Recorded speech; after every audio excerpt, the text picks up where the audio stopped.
Everything's still cool here, officer. Tapes? You mean like music tapes? No, music is out. Don't listen to music. I sell extremely cool sunglasses. If you want to get your mojo going, tapes. Tapes are everywhere. They're worthless. Kids throw them in the trees. There's one in the bushes, right behind this lorry. No one would ever throw a good pair of high-quality plastic sunglasses in the bushes, mister. To the west, dark brown ribbons of tape hang from the tree, flowing in the wind. You should have a look. It's better than nothing. Me? It's a boring story, officer. Who cares about the past? I'm all business now.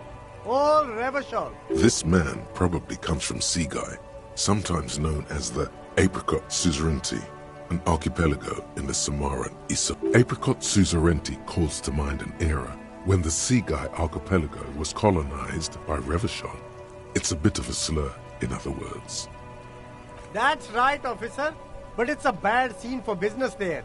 Too many regulations. Extremely bad for an independent local entrepreneur. Hey, why not support this local entrepreneur? You keep coming back.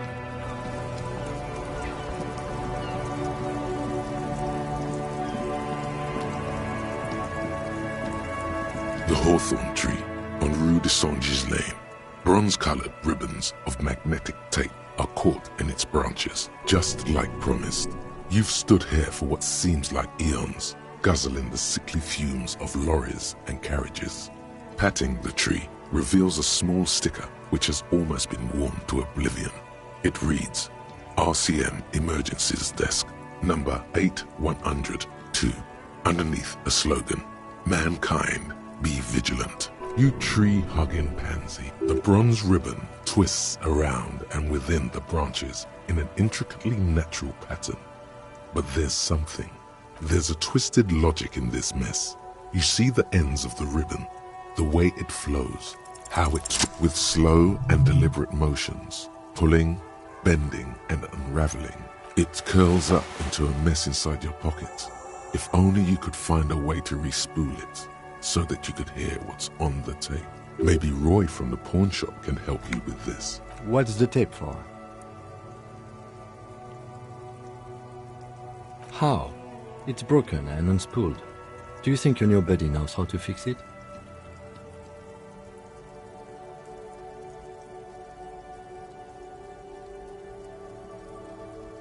All right.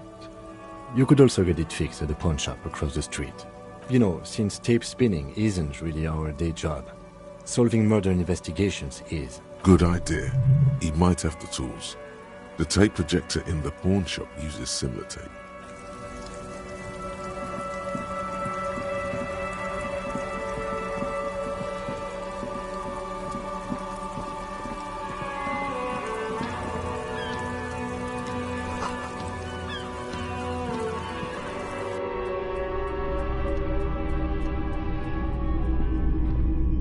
Hello again. How can I help you? Feeling warm and enthralled by the movement of light, while the mind continues to race forward.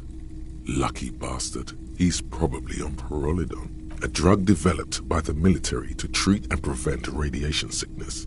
It has psychedelic side effects, and it makes your eyes turn yellow. Why on earth? These are prescription. I can't really see without them. There's a note of indignation in his voice. Interesting.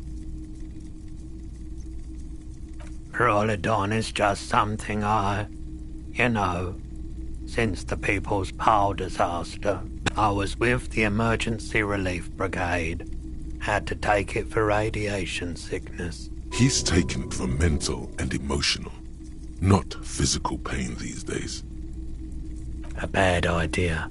Some poor leftist built a particle decay generator in hopes of bringing affordable electricity to underserved communities.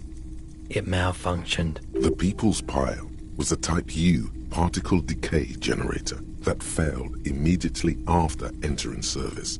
A primitive nuclear reactor, also called a pile.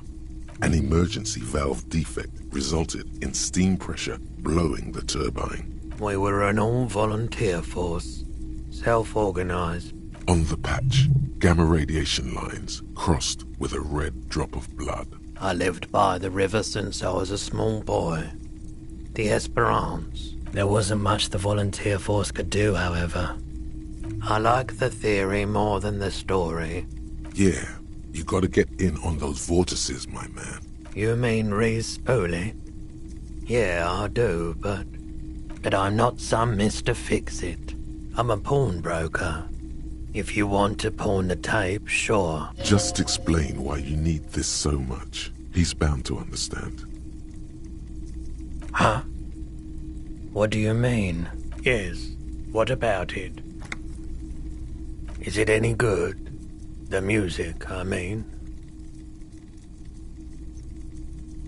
Man, you're really invested in this.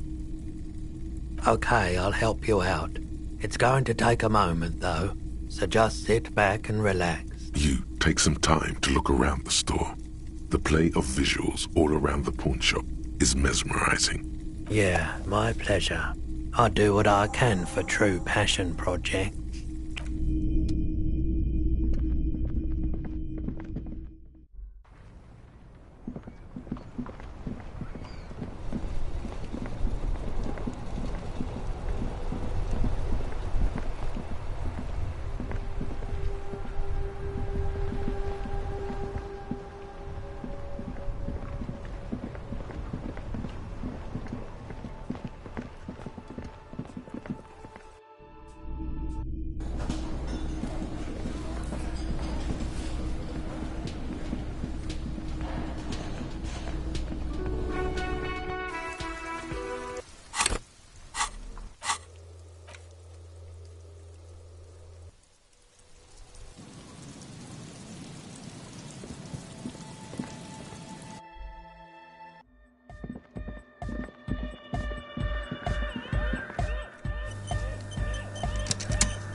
Good morning, comrade! Yeah! Harder car! To the mega! Yeah! I can route it through auxiliary! What kind of a cable does she use? 3.5 or 4.5? Oh, she uses 3.5. Yeah. The auxiliary lining is 4.5 millimeter. These two don't mix. Oh no. We're going to be in this church forever. Don't worry, I have an adapter for it right here. Hang on. This is a 4.5. We're all good, people! Whoa, thank God. Adapters noticeably degrade the sound quality. Great! Someone got through to him. Okay, let's get it all set up. Can we turn the music off, please? Everybody! Everybody! Don't panic! I'm going to turn off the Arno for just a sec. For a special scheduled event. The Arno will be back, but we're doing something else for one moment. Alright, go tell her that Egghead is ready to rave to her tunes. And then I'll turn off the music.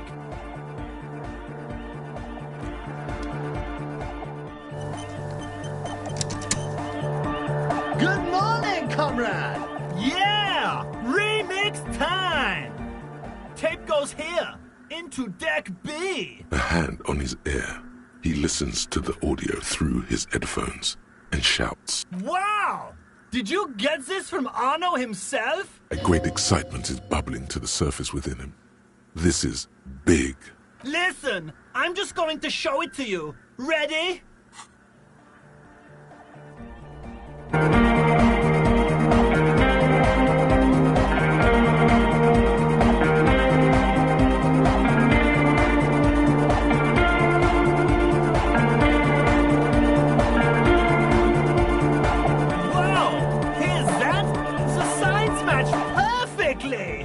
If only we had the beat for the full assault, it would be unbelievably hyper.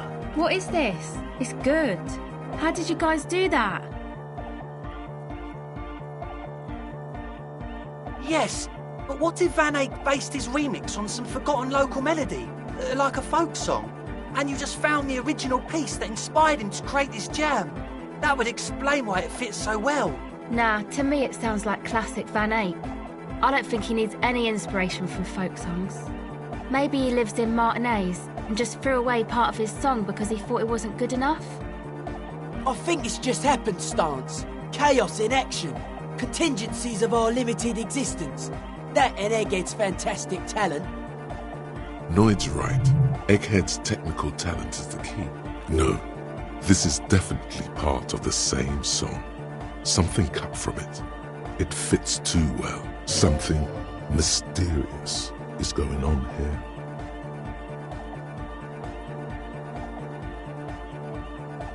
Be how it may, if it fits, it fits. Bring up the volume. What about the bass? Do you have any ideas for that? Yeah, I remember. You said it needs more bass. You can't just leave it without a bass track. Yo, the warrior! The warrior of dance music! Don't be too hard on yourself if you don't figure it out. I think the jam's already pretty ultra. But it could be hyper hardcore!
Goodbye.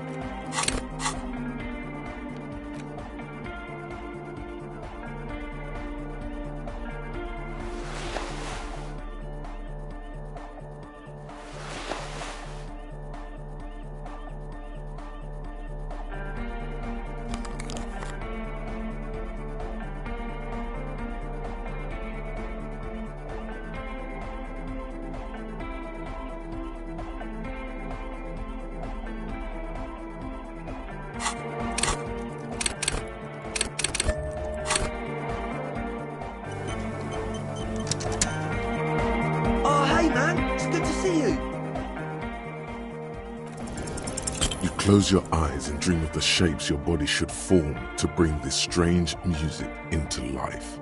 For now, such ferocity of motion is beyond you.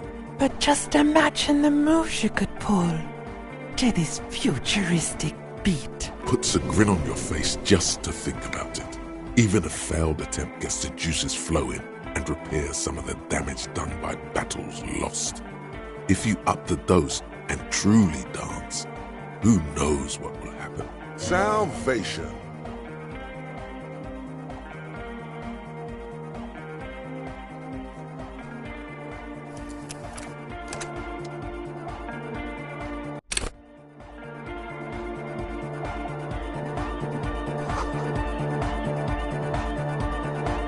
Oh, hey man, it's good to see you. You close your eyes and vacate your skull, leaving your brain to wonder, where did that little fluttering light go? Total darkness. You sink down the darkest fathoms of your own personal deep, vertebrate by vertebrate, through the unformed skulls of your mind. Here it will begin. I'm gonna let you in on a little secret. Every vertebrae in your spine is an unformed skull ready to pop up and replace the old one. Like shark teeth. The one you're currently in has a little brain forming in it, waiting for its turn to rule the world.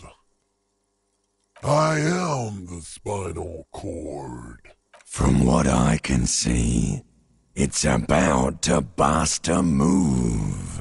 Oh, don't worry. The music's still there. It's you who is gone. This is a pivotal moment. Try not to piss yourself. Nothing. Just the immaculate silence of your spinal fluid. Electrified. Who fucking cares?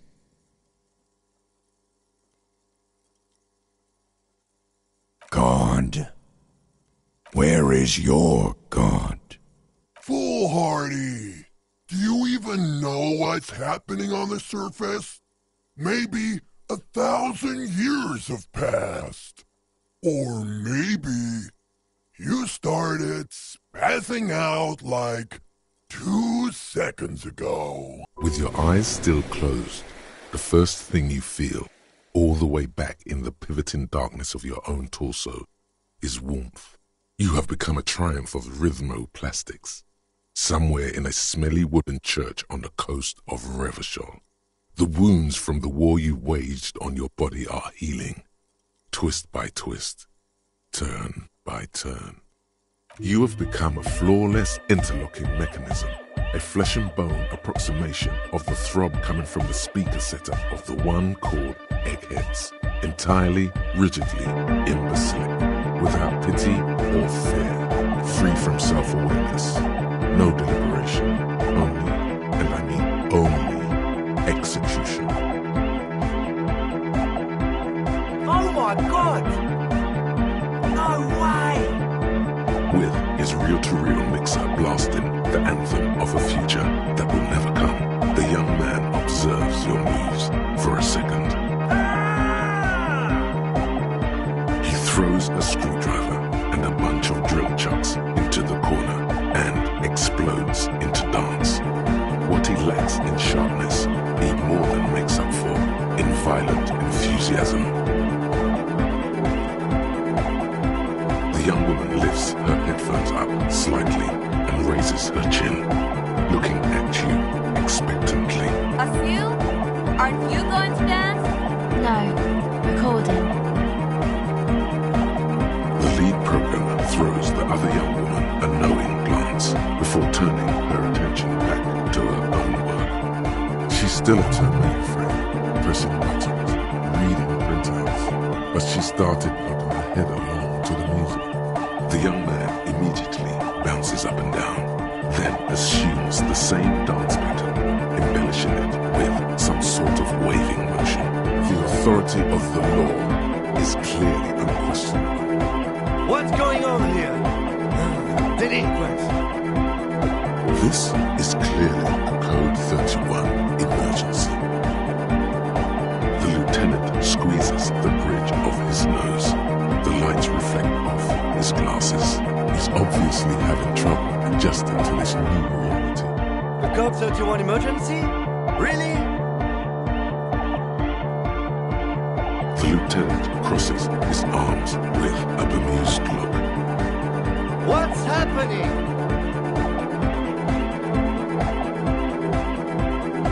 Good for you. Rock on then. What?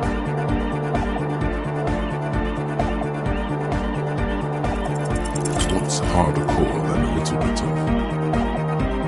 Excuse me, what? No. Stop immediately. Stop dancing and apologize. Dance? Monkey fucker?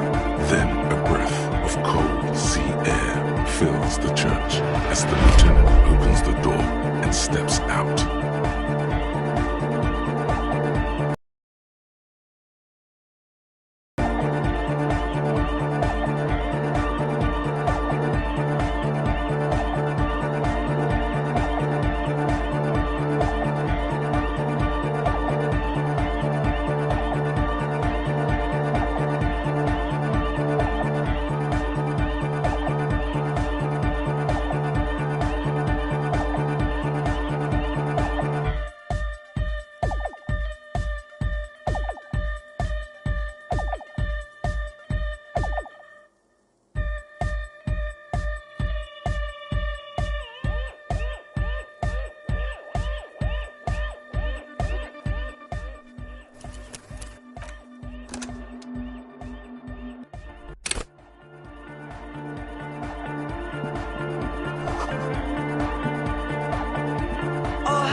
You close your eyes and vacate your skull.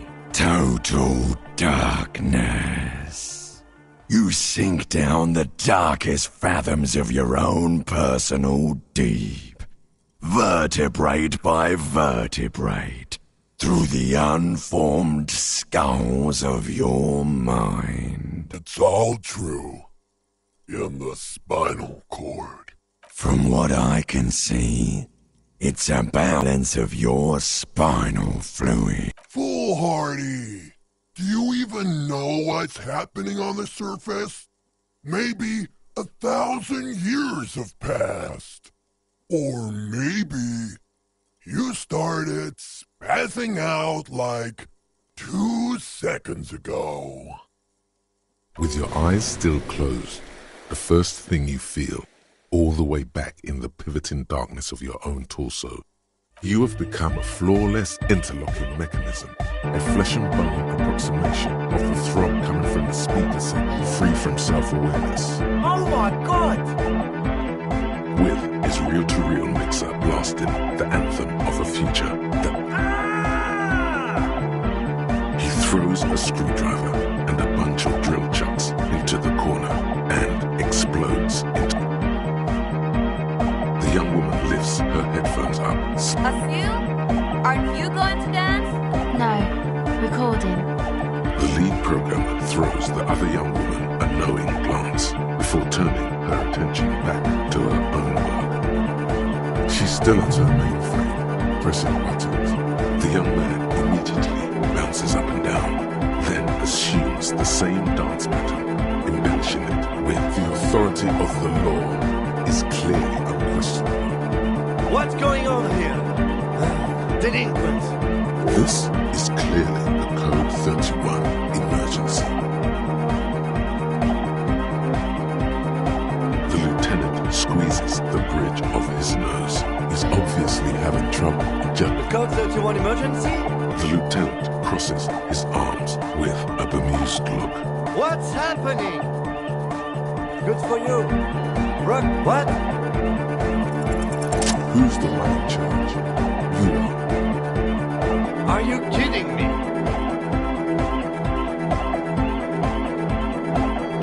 It's my what on? Sheesh, okay. Okay, you psychopath. I see what you're doing there. It's jacked up footwear. Plus is that Ubi folk dancing? Nah, it's not Ubi folk. It's hardcore. Yeah, whatever. Oh yeah? I did 15 years in the juvenile crime unit. I can do age inappropriate. Now, check this shit out. The lieutenant begins to heel kick the church floor with such intensity, it's reasonable to fear he'll kick a hole right through it, causing the floor to crack and the pillars to collapse, bringing the church roof down on all of you. It doesn't look like he'll give a shit either. The dynamic motion of your flailing body is bordering on the extreme. You're going off the charts. You feel as if turning on the hyperdrive would be a point of no return. Feels almost minimal. Are you sure you have the entire possibility for this? Here we go again. Hardcore filthy air. The sound above my head. What now? The sound above your what? Above my hair, man. Okay, this is too imbecilic. Excuse me. On the coast of the Martinez Inlet, in a small weather-beaten stave church, built 380 years ago by settlers from the Occident, most likely to guard against an anomaly at its center, an officer of the RCM is contorting his body into idiotically rigid shapes as he invents the future of dance music. It's the hardest anyone has ever danced. I am La Revacholière. I am the city.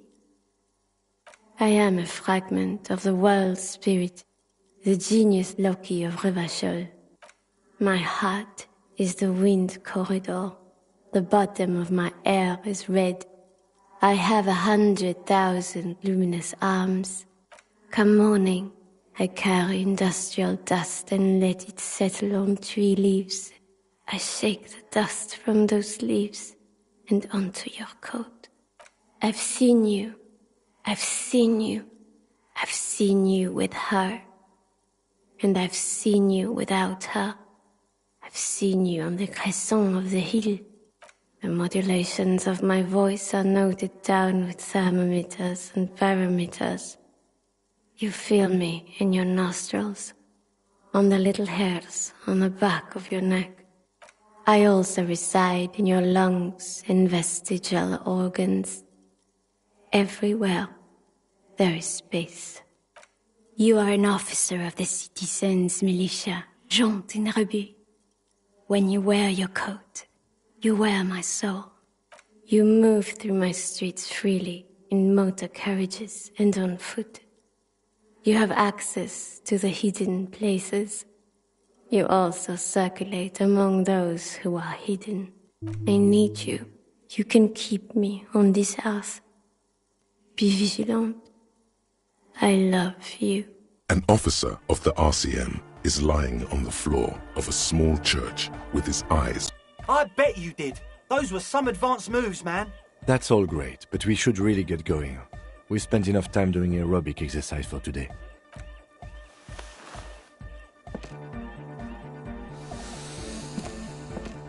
You might be imagining it, but it feels like Egghead turned the volume down. Such is his respect.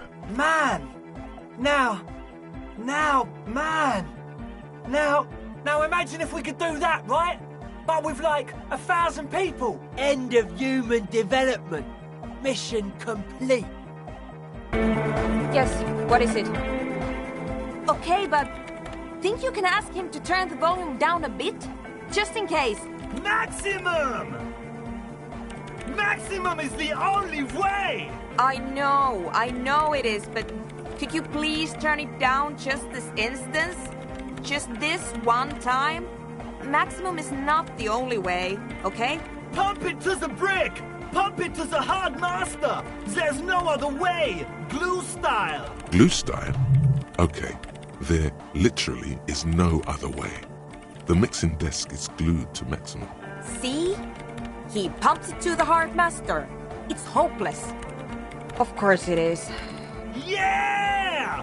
Permanent enlightenment! Ray of sound! Never mind then. Let's get on with our project. I'm going to unmute the speakers on a count of 5. Everyone ready? Egghead pumps his hand up in the air, waiting for the beat to drop. Born ready. Ready. I'm ready if you two are detectives. The lieutenant nods stoically. Suddenly, your palms are sweaty. The church seems cold and large, somehow. 5, 4, 3, 2, 1. Mute disengaged. No wind outside, no waves, no floorboards creaking. Total, continuous silence. This is unnatural. The woman looks around. In the silence, you see dust move on the floorboards. The driver of the speaker vibrates in the air and then stops. Plasterwork begins to crumble down the walls. In the silence, a low hum starts creeping up your spine. It's a song inside you, not in the speakers, not in the room. A great bass sigh in the basement of your mind. Slowly, it builds until the air around you starts to vibrate. It's out there now, in the world, made manifest. It will devour everything. The floorboards, the glass, the streets and the people.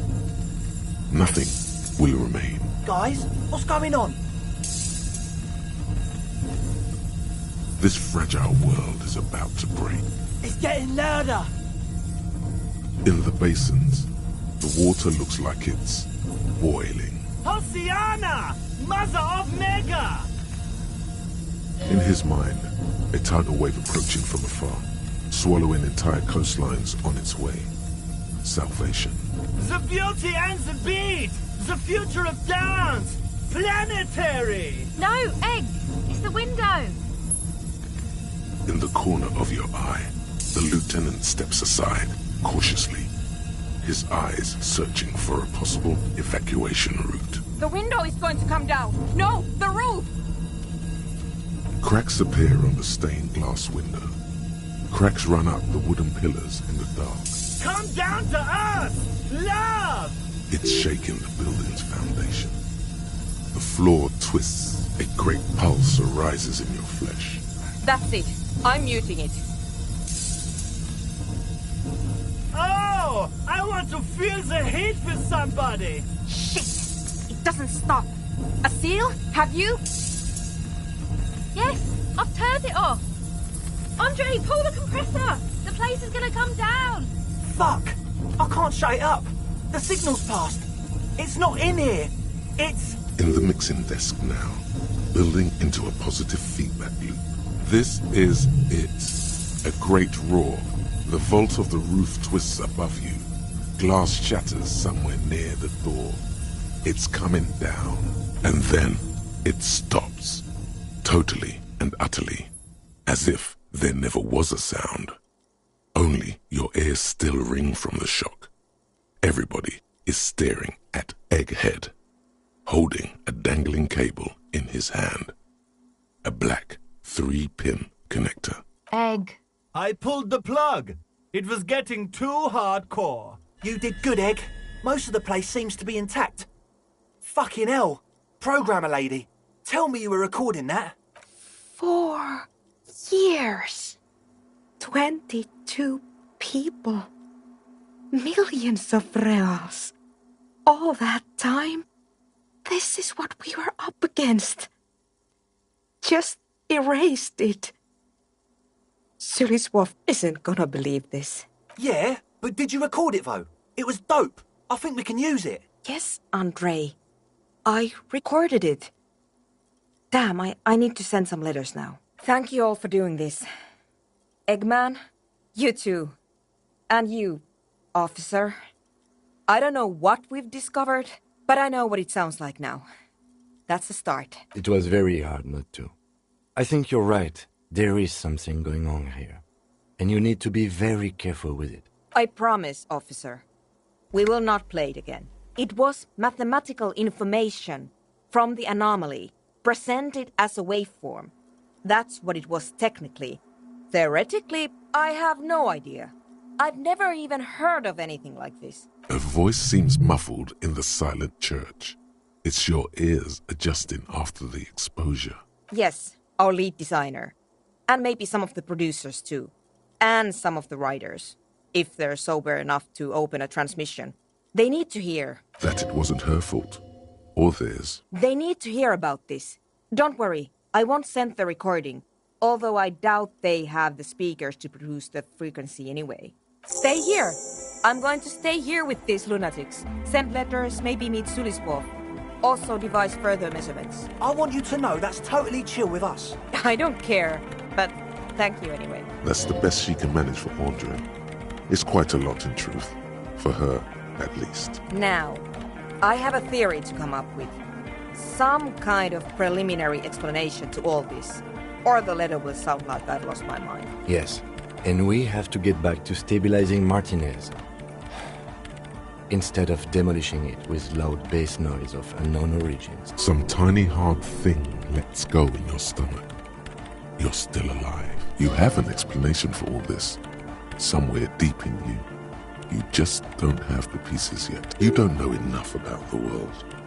But that Joyce, if you knew all she knows, could put it together.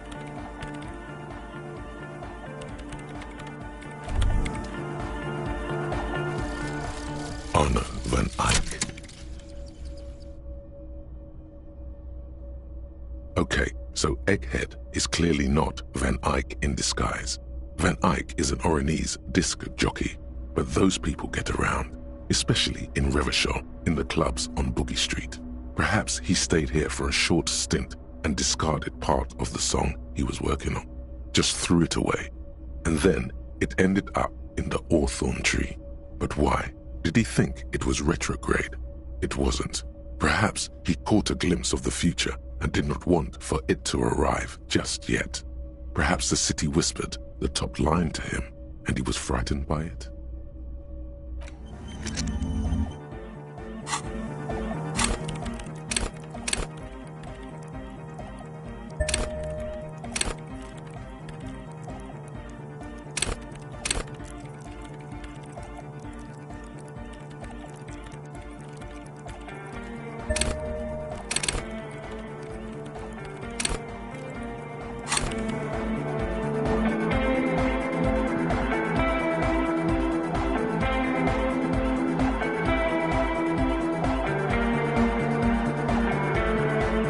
The mother of humanisms.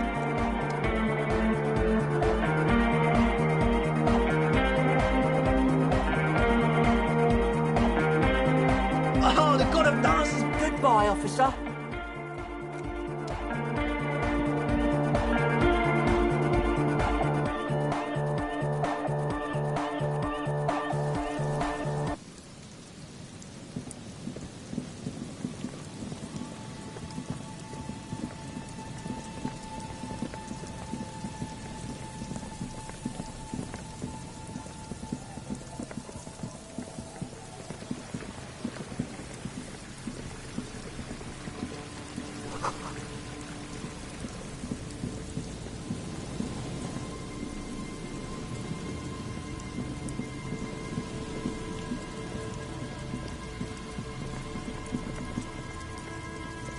The locusts aren't doing all too well, but they're still in there.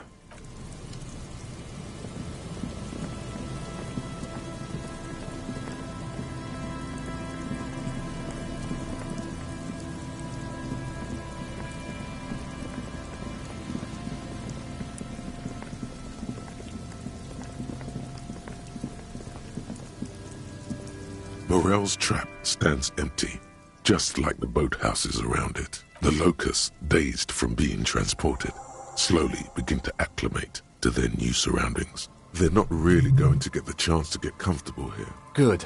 Now that's done. When do you think we will return to our impending apocalypse of a murder investigation? Don't answer that. It was a rhetorical question. He doesn't want to, but if there is one more cryptozoological runaround, he must force the investigation back on track. This better be it.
He's assessing the situation.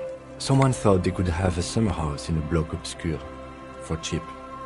It didn't work out. A black bloc, a part of the city left unrenovated after the war, or one that has fallen to gang violence. On aerial photos, bloc obscurs look like dark squares. Practically, it's not an official term in any way, but look around. No sewage, broken power lines, crime, drunk. Yes, for you to pick up as part of the Jamrock shuffle. It's not meant as nagging, just an observation. We should move. I don't think our suspect is in this particular yard.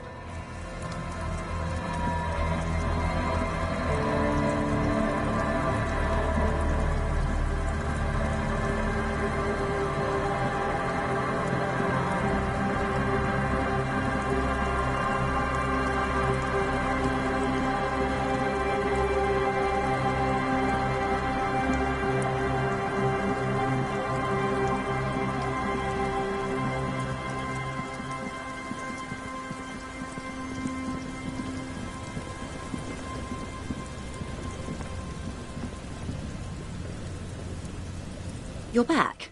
Good. What can I help you with? More lessons in basic reality?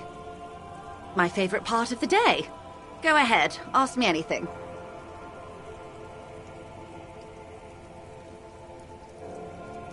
Glad to have been of assistance.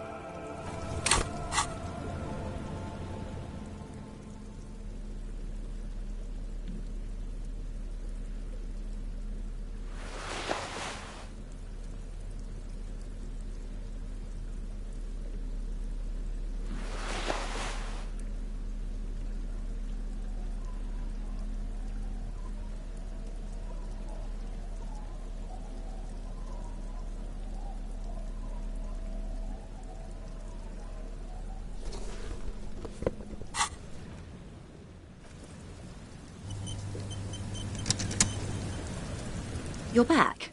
Good. What can I help you with? More lessons in basic reality?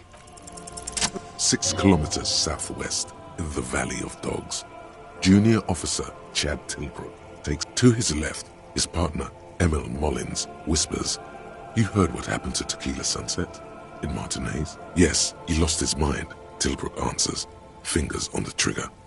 "We always do." You? You're an officer of the RCM. Preciso Mundo. Nothing more nor less than the de facto law enforcement body of post-revolutionary Revachol. Yes, we are the Revachol Citizens Militia. He's being sarcastic. Yes, that means not de jure. The RCM acts in what is poetically called the twilight of international law. The RCM's responsibilities are defined by the Emergency, Wayfarer and Aliments Acts, 3 pieces of legislation keeping the city in a, let's be honest, laissez-faire stasis to the benefit of foreign capital. All 3 are good to know when we are out policing. There's nothing basic about your role, Detective. It's true that the RCM keeps everything the way our seemingly permanent, provisional rulers like it. Yet, on the other hand, I know these people. The post-revolutionary decade was a disaster for the coalition government. Revachol in the 20s was hell. They called it the international zone because no nation wanted to claim responsibility.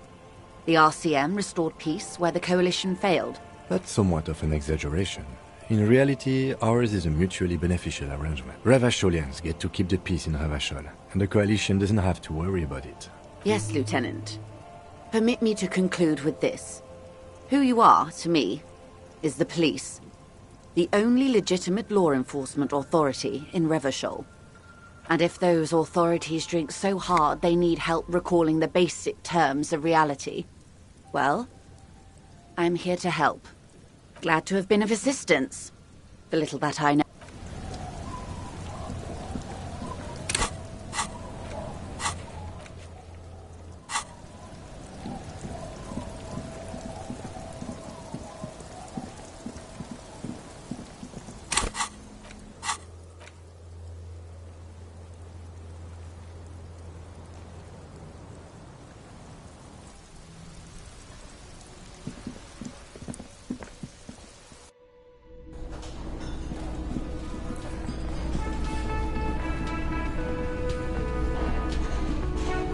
Hello, dear. Thank you for doing that, dear. Her smile is weary. Her earlier ebullience has left her. Morel still isn't feeling well. I convinced him to stay at Gary's to get some rest. I'm afraid the cold has really gotten to him. I'm sorry, dear. You've had to drudge through them so many times. Such is field work. Her voice is shaky. What is going on here? Morel will eventually, or we'll talk Gary into going back out, perhaps. The lieutenant stares at his shoe, caked in mud. He doesn't say anything. That really is too much, sweetie. Thank you for your dedication, but I can see you're coming down with a cough yourself. Very strange. Why is she not letting you do this? Different? How? Answering a question with a question, for example. Defensive isn't her usual style. I'm in doubt, sweetie. That's all. Everyone is now and then. It's a strange feeling. I haven't really told this to anyone, but you are a police officer. And when a police officer asks, you must answer. Do you ever wonder if some lovely story from your childhood is just that? A story? Hunching her shoulders now. She seems even smaller than she is. Seeing the Insulindian phasmid was just a story I used to tell people. I didn't really think about whether it was real or not. Morel's so proud of it. He always tells everyone. A terrible sting in the heart. Regret. No, at least I don't think I did, but Morel was so eager to believe my story was evidence of the phasmid's existence that I'm some queen of the cryptozoologists. That. And for years his belief made me believe too. But now we're both getting old and he's still working himself sick out in those reeds looking for it. But what if I was just wrong? The lieutenant opens his notebook, but doesn't write anything. He's hiding. These things are tough on him. Matters of love, not violence or deceit.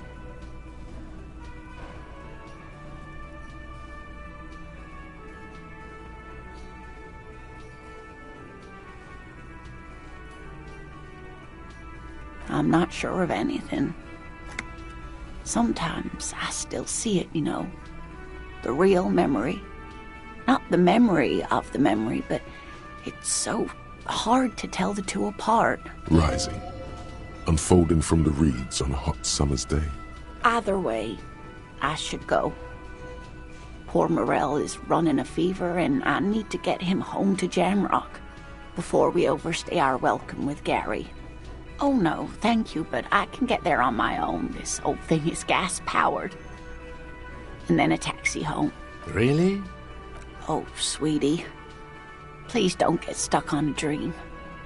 Take it from me and Morel. No one can stop you from finding the phasmid. Okay, it's 1113 Tabernacle Road. Jamrock, but... A sigh. She doesn't think you'll need it. You too, sweetie. Thank you for everything, truly. Even though it turned out to be a waste of time. A dream. A fool's hope. Say her lips moving in silence. Like that, she drives off. The gas engine sputters quietly as she gets to the doors, then pushes them open. Outside, it's raining. We should go to... Somewhere out there, a kilometer to the southeast, a gust of wind shakes the felled building, rattling dusty windows, beckoning with strange coldness. To ask the wind once more.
A few locusts trudge along the wall of the trap. Poor things.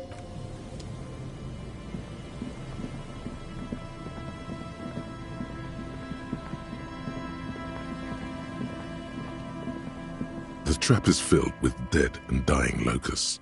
Poor things.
Just dead and dying locusts. Poor things.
You hold in your hand the colorful primer.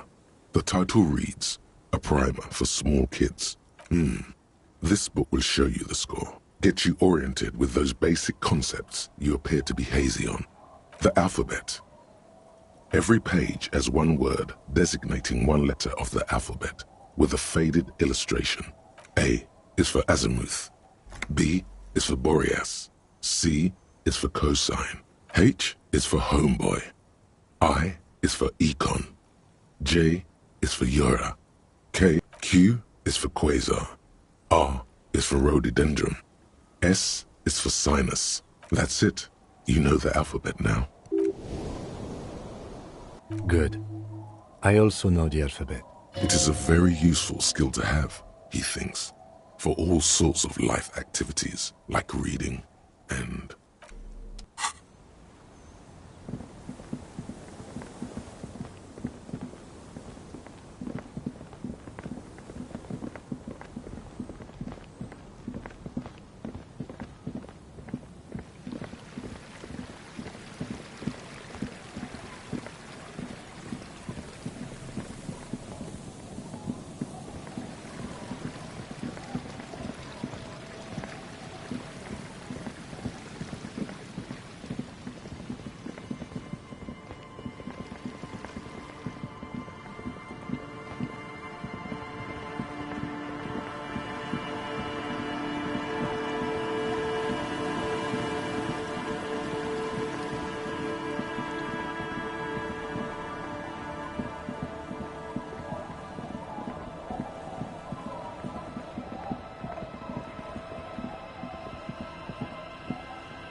Yes? What do you want to know? Good. No response. He's having trouble processing it. A moment passes. What about me? What? This? It's just seasonal clothing. Where is this going? Interesting. I think it's called a brain. It's no mere brain.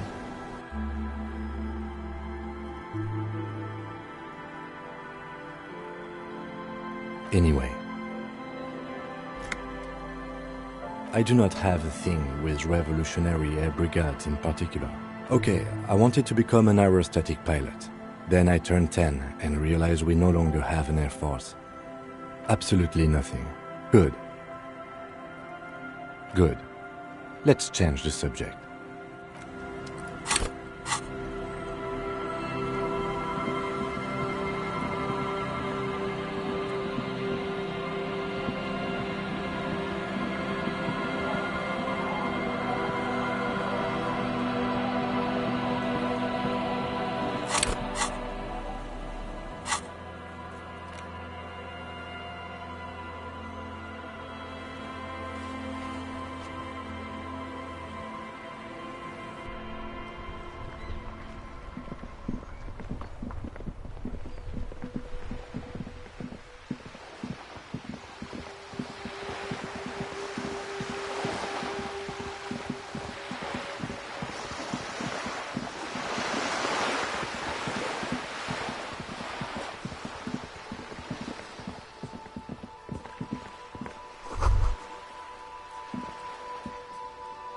Yes?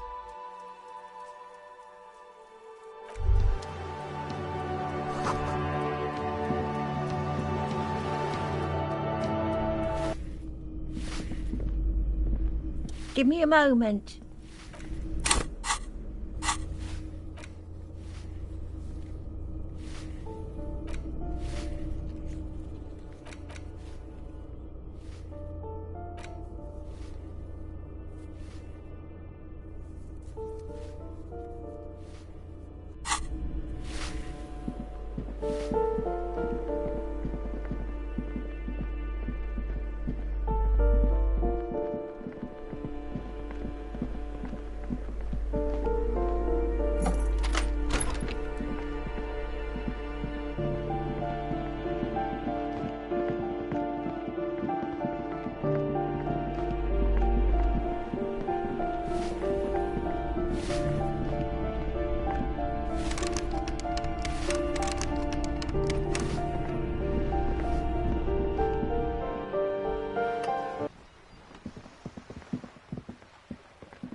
Hello again, officers.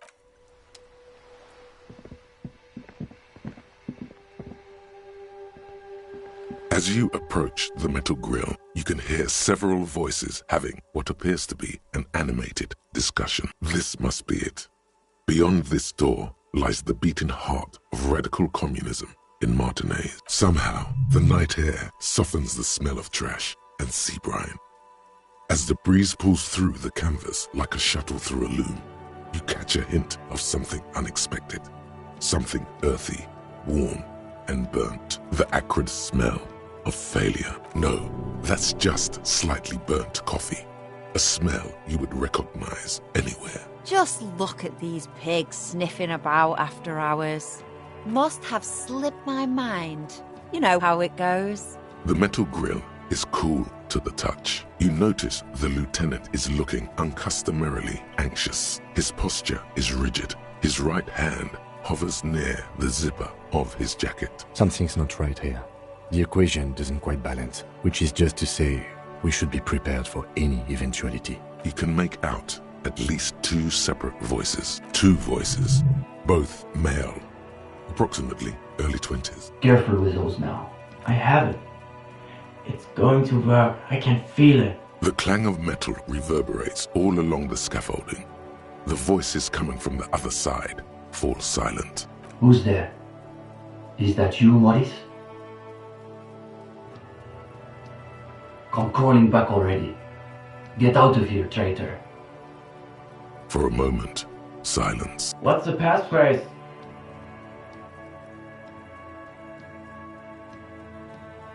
There's no response. You begin to wonder whether they've slipped out some back way. No, they're still there.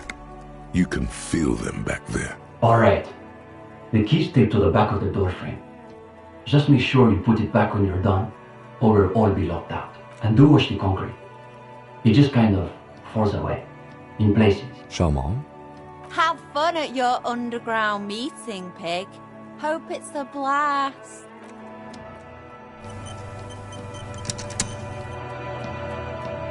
The two young men are either oblivious to or ignoring your entrance. Their attentions are fixed on whatever it is they're stacking in the middle of the floor. Matchboxes, it appears. I think it's holding, Alexis. It is. It's definitely not holding. Those matchboxes are stacked so haphazardly, it's like they want them to collapse. Careful, careful.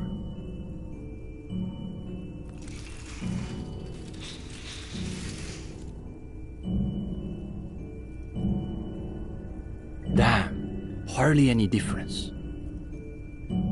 You two, you are late. They should know the meeting starts at 10 p.m. sharp. One leader and one follower. The most ancient power dynamic.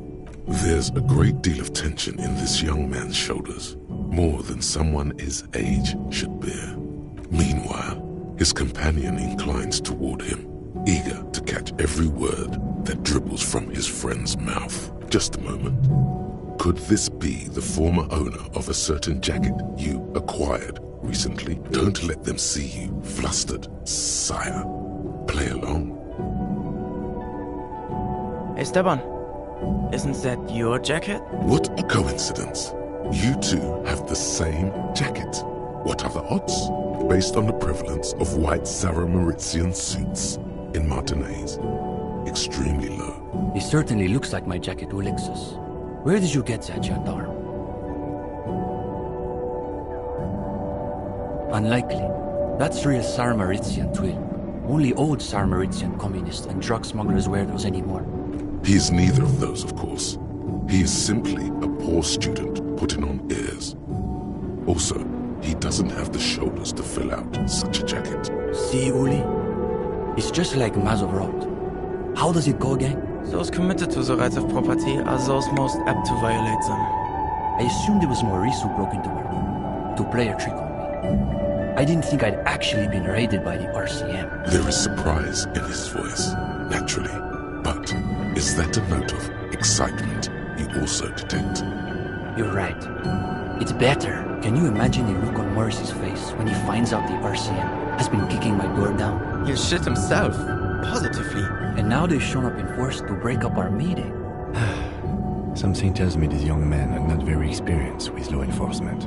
The RCM wants to join us? My partner, of course, is acting in a strictly personal capacity, not as an official representative of the RCM. Interesting. Does that mean you've done the reading? Uh-oh. No one said anything about reading. You'll just have to wing this one. No, detective. The only reading I've been doing is right here. He seems to be wagging the notebook at you, as though he suspects you may have forgotten why you're here. I have not had time to seek out pretentious communist book clubs, nor have I done their reading. It doesn't sound like they've done the reading, Steban. Well, this is getting awkward. I'm not sure what you're expecting to find here, then. There's profound consternation in his voice. You suspect it's about something bigger than your not having done the reading. Maybe they can explain themselves. In the most general sense, I would say we're cultivating revolutionary consciousness. Yes, that's probably the best way to describe it. But more specifically, we are running a reading group. The most rigorous and theoretically advanced materialist reading group in Martinez. Comrade Steban is a great discussion leader. One of the best at the university. It's obvious they take this group of theirs extremely seriously. Whatever you do, don't compare it to a common book club. That's our whole thing. The world is so shallow, all noise and repetition. We're interested in genuinely radical critique. Precisely. We are not interested in senseless parroting. We like to read critically. Within the contours of Mazovian historical materialism, of course. We study all the foundational texts of Mazovian theory, of course. Just last week we finished the second volume of Puncher and Watman's Innocence of Capital. Truly extraordinary. And before that we spent 6 weeks on State and Plasm. Uh-oh. You can feel your attention span rapidly deteriorating. We've also read Wertmüller's The Megastructure of History, and before that, Real and Reality. Communist theorists love puns, in case that wasn't obvious. Hablar's une pain infernale. The original Fizdale translation, not that watered-down revisionist garbage. These two deserve the Order of Honor for bullshitting. There's no way they've actually read all this stuff. Obviously. But, of course, our special emphasis is on the theories of Ignaz Nilsson and his followers, especially the inframaterialists. Only Krasmazov's most trusted lieutenant, the evangelist of the revolution, and a founding father of the People's Republic of Samara. It's hard to overstate how unimpressed he is that you've never heard of this world historical individual. He also happens to be the greatest communist theorist after Mazov himself. It was Nilsson who first postulated the existence of ideological plasm, which forms the basis of inframaterialist theory. The young man sighs. His companion looks about furtively. We typically only accept new members once per semester. There's this whole process with essays and presentations on assigned topics. But given that we have some extra seating at the moment, I guess we could be convinced to expedite an application or two. Stepan, you can't be serious. For these gendarmes? I am serious. As materialists, we've got to adapt to conditions as they are. Besides, he'll still need to pass the interview portion of the entrance process, assuming he's even still interested, that is. The young man frowns at the little pile of boxes on the floor. Nothing, just messing around until the meeting started. They're watching those matchboxes awfully intently for two guys who are just messing around. It's almost as though they were trying to create the most unstable structure they could with predictable results. What do you mean? This is the reading group. Kim and I. We're in something of a rebuilding phase. Some of our former comrades didn't have the ideological fortitude our work demands. Intellectual attrition is maybe the best way to describe it. Felix said he couldn't keep up with the reading on top of his classwork. And Susanna wanted to read text other than Mazovian theory. Like novels, if you can believe it. Imagine the audacity of wanting to read a novel in a reading group. See? Even the gendarme gets it. We've tried recruiting new members, but unfortunately the current intellectual climate is pretty hostile to inframaterialist thought. These days, if you're on the left, the ascendant schools are the Godwaldians and their iconoclasts. Don't forget about Maurice and the turnips. Right.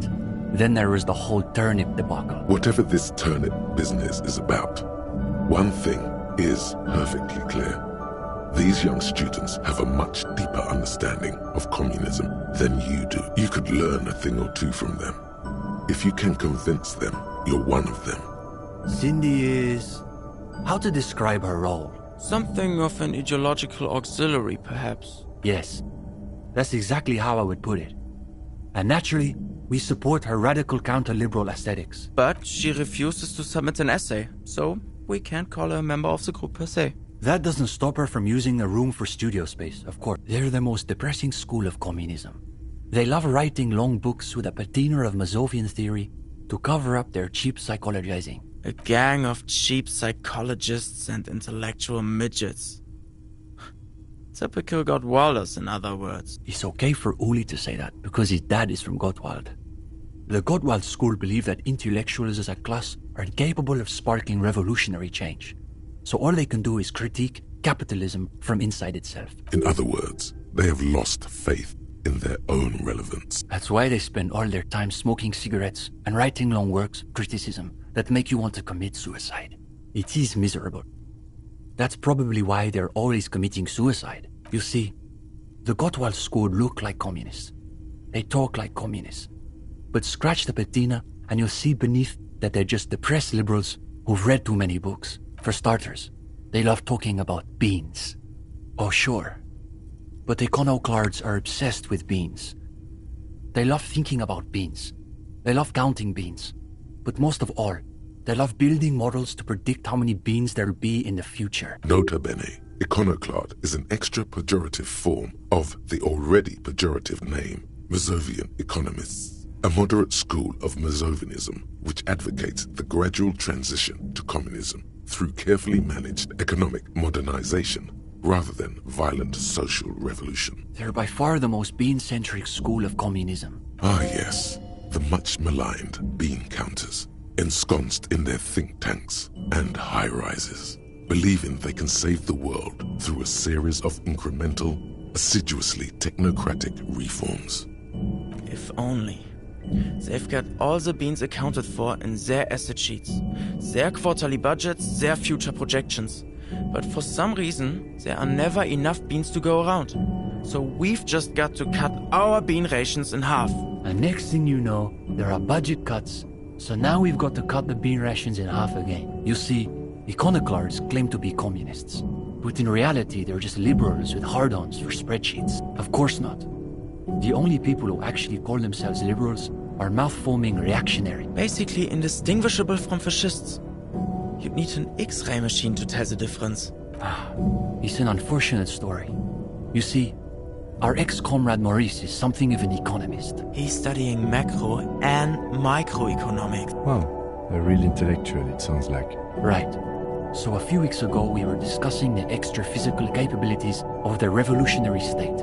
And Maurice said, what were his exact words, Ulex's? It was unbelievable. He said, turnips don't care if they are grown by communists, moralists, or Vulcan.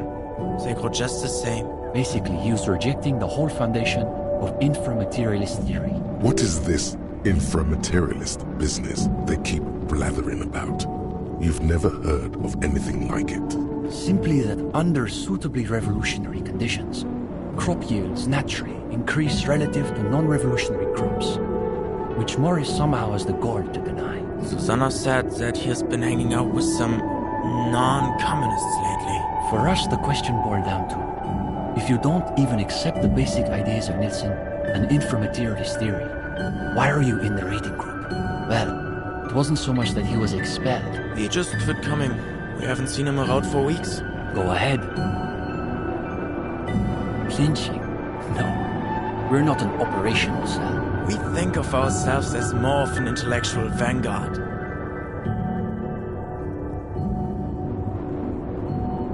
To be clear, communism is not an official suspect in this investigation, because it's not a person, you see. Seems unlikely, from a strictly inframaterialist perspective. Comrade Ulix is right.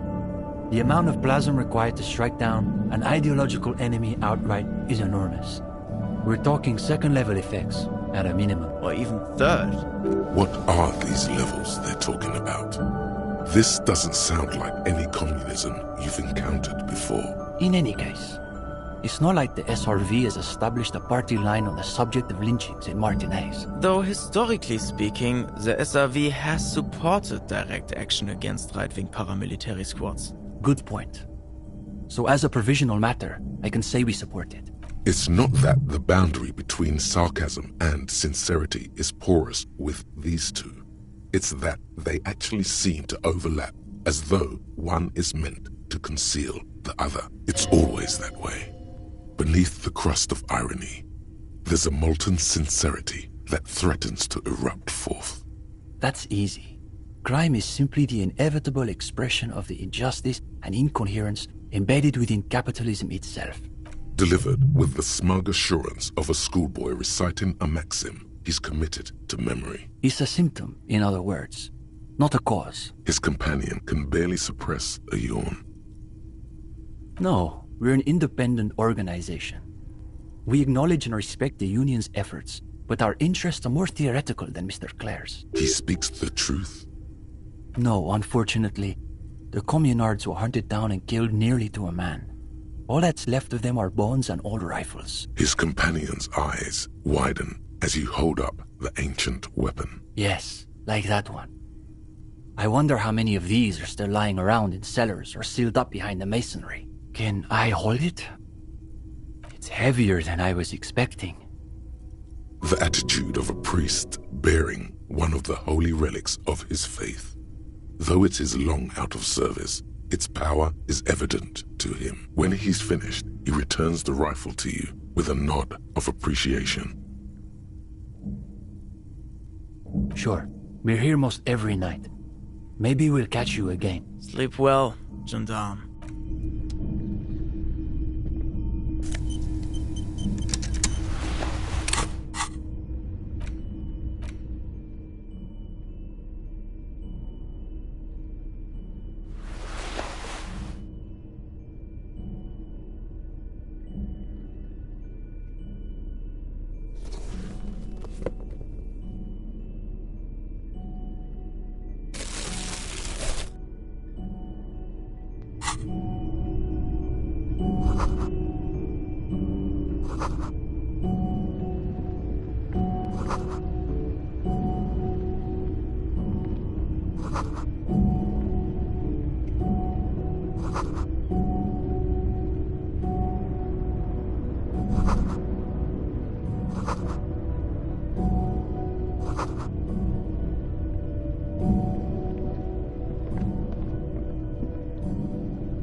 The gendarme returns.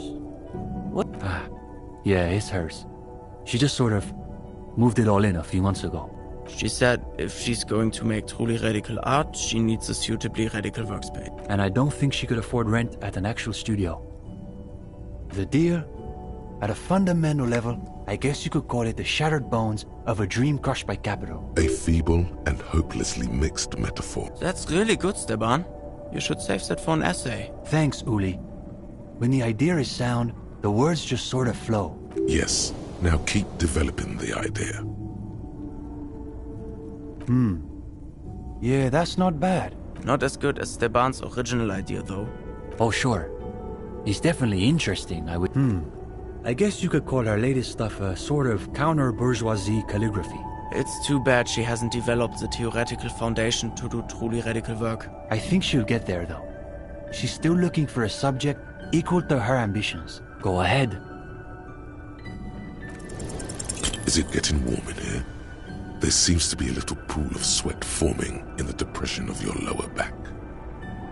No, you're terrible at them. The thought of everyone looking at you, judging you, makes you want to heave, frankly. Let's be frank. They're probably way smarter than you.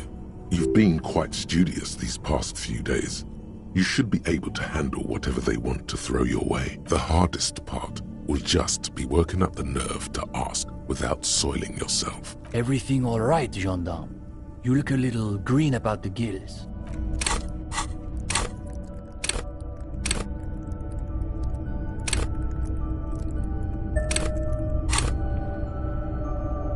The gendarme returns. What?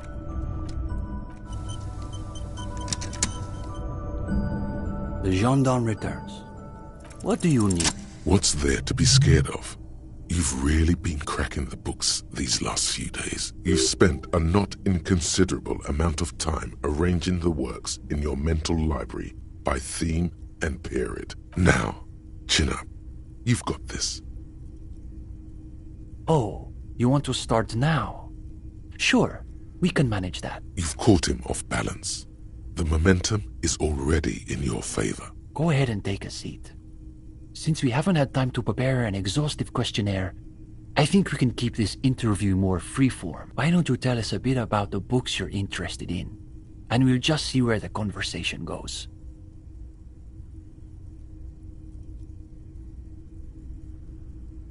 Aha, a real old-school pedestrian materialist. All right, we'll play along. So what sort of practical works are we talking about?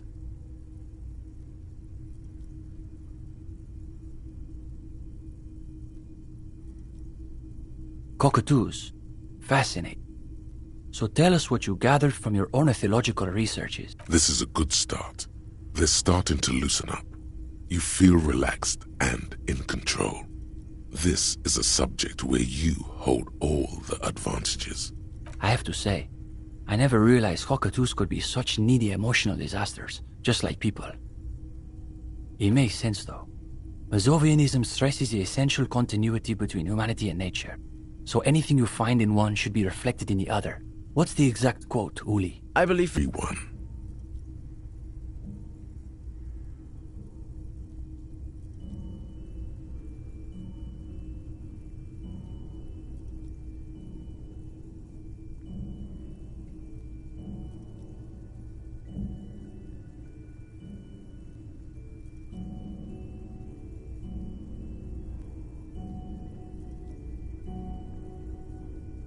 Now you can sense things starting to slow down.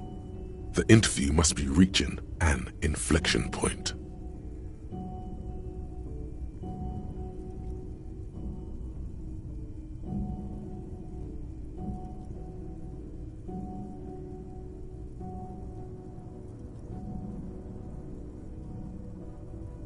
Don't you think, though, that you can only really understand current events if you have a firm background in history and political theory? Okay, we'll bite. What sort of stories are we talking about? A real-life procedural, complete with gory details. Oh, we're getting into the psychiatric pathologies of life under Capital. Let's see where this goes. Yes, I'm rather curious myself. Now you're getting somewhere. These boys aren't even bothering to contain their interest. They want to see how you weave the threads of this story together. I'm just trying to imagine what it would be like to wake up with no concept of what money is. if you encountered it in a novel, you'd say it sounded like a plot contrivance or like a fantasy. Perhaps. But it's a fantasy that pays for things. Like your hostel bill. No. It's just like Mazovro. The freeman of the future will be he who awakens in perfect ignorance of capital. Wait, Steban, are you saying the gendarme is some kind of future communist? Another quarter of an hour disappears. The conversation bounces back and forth. Whatever their pretensions, it's clear these two have been craving something real. Now you can sense things starting to slow down. Time to wrap this tale up. But that would imply that whenever you unpeel time, you leave behind some kind of doppelganger in now time. Good God. Have we really been talking about unpeeling time for a quarter hour? I suppose we'll have to leave it there. But listen, gendarme. We could use someone with your breadth of expertise. Yes. I would say he's got serious potential at least. And with that, welcome to the most ideologically advanced materialist reading group in Martinez. Here's your first assignment. It's an overview of inframaterialist theory. A little basic, as you'll see. You're going to fit right in, I think. Come back when you're done. Do be sure to take your time with the reading. We'll be eager to hear your thoughts.